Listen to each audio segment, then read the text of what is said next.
Okay, Bismillah. Right, okay, folks, we're looking at significant figures, or as I would like to call them, SF. Significant figures.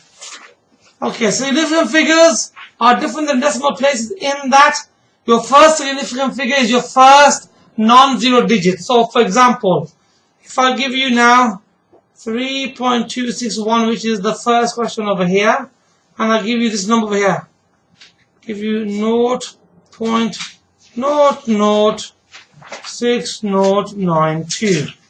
Okay, so your first significant figure is your first number of significance, first number which is non-zero.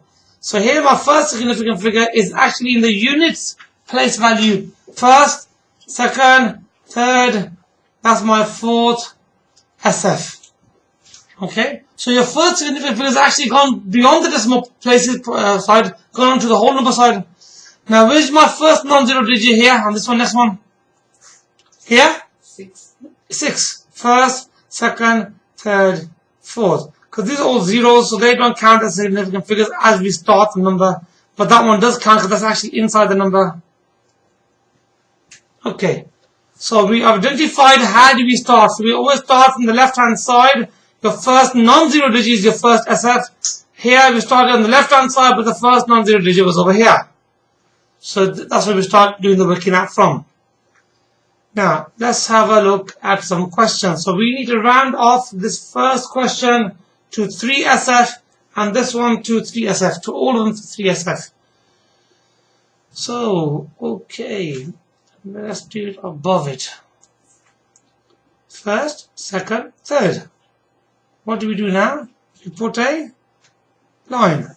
So this third SF is called my last digit. And this next one's called the number one is called the decider. So the decider is less than 5, so what do we do?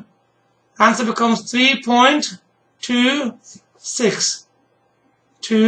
3 significant figures. Okay, this one here. So first, second, third, drop a line straight down.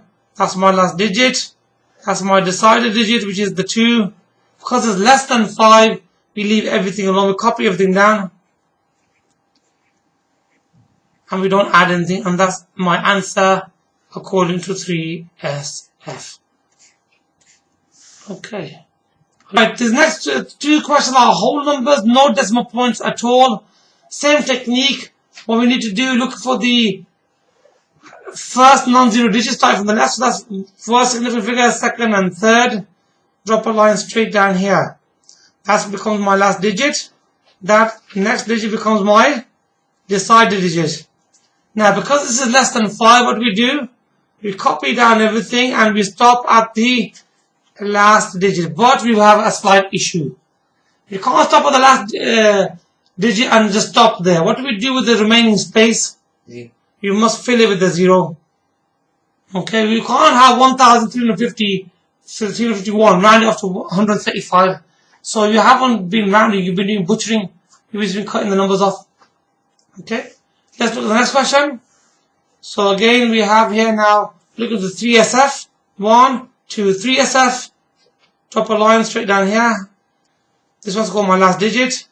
That's my decider. Now the decider is 5 or more. So what do? Add 1. So 5 add 1 is 6. That's 4. That's 1. What do we do with the remaining spaces? So we got 1, 2, 3 spaces up to the decimal point.